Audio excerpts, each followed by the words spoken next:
Talofa lava, APAAU o le talalelei mo oe. Sa mole atunu pele, ua lona e whaafonga i le tau alanga whaamuia le whai Salamo. Ua whaafāngongo tangi aulau whaafonga i le au ma le pō.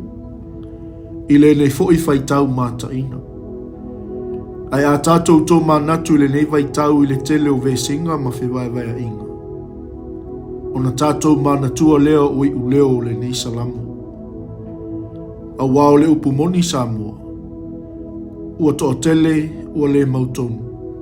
Ua whememe ai, ma ua maua i le loto popole ma le atu wale. Ai wha malosi mai le whai Salamo.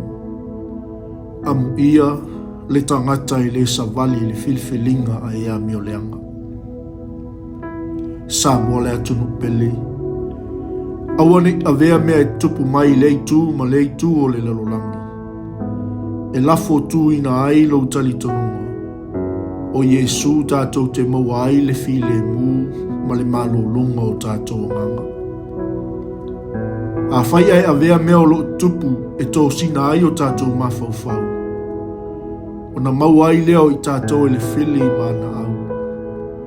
Ai amu ia le tangata e tū mau ia Yesu ke riso. E pei o le la au e toto i tafutafa o vai tafe. E inu malie, e langona ina fo'i le file mu o lona nganga.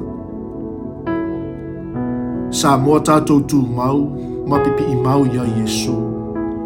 Tātou te malu ai i aso whaingata.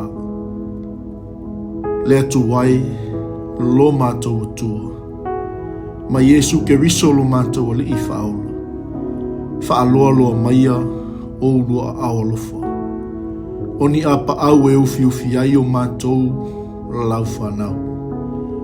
Ono o Yesu ke riso wa latu aila mātou tatano. Amene.